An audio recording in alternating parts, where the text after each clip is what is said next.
મુંબઈ બાંદ્રા પૂર્વ વિસ્તારમાં મોટા પાયે ડિમોલિશન ડ્રાઈવ શરૂ કરાઈ છે। ગરીબનગર વિસ્તારમાં ચુસ્ત સુરક્ષા વચ્ચે કામગીરી શરૂ કરાઈ। બીએમસી, રેલવે વિભાગ અને પોલીસ અધિકારીઓ મોટી સંખ્યામાં તૈનાત। આગામી 4 દિવસ સુધી ડિમોલિશન ડ્રાઈવ યથાવત રહેશે। તો રેલ લેન્ડ ડેવલપમેન્ટ ઓથોરિટીએ તાજેતરમાં જ આધુનિકીકરણ પ્રોજેક્ટ્સ માટે લીલી ઝંડી આપી છે અને આ જમીન પર હવે સાન્તાક્રુઝ મુંબઈ સેન્ટ્રલ કોરિડોર પર 5મી અને 6ઠ્ઠી રેલવે લાઇન બિછાવવામાં આવશે।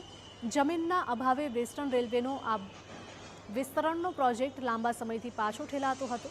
આ રેલવે લાઇન શરૂ થવાથી મુંબઈની લોકલ ટ્રેનો પર ભારણ ઘટશે તેમજ બાંદ્રા રેલવે સ્ટેશનથી 50 નવી ટ્રેનો દોડાવવાનો વેગ મળશે। બોમ્બે હાઈકોર્ટે રેલવેની જમીન પર અતિક્રમણ કરીને બનાવેલા અનધિકૃત બાંધકામોને તોડી પાડવાની રેલવે સત્તાવાળાઓની મંજૂરી આપતા જ અવલોકન કર્યું હતું કે આ વસાહતો અને કચરાનો ભરાવો રેલવે ઇન્ફ્રાસ્ટ્રક્ચર અને ટ્રેકની સુરક્ષા માટે મોટો ખતરો ઊભો કરી રહ્યો છે।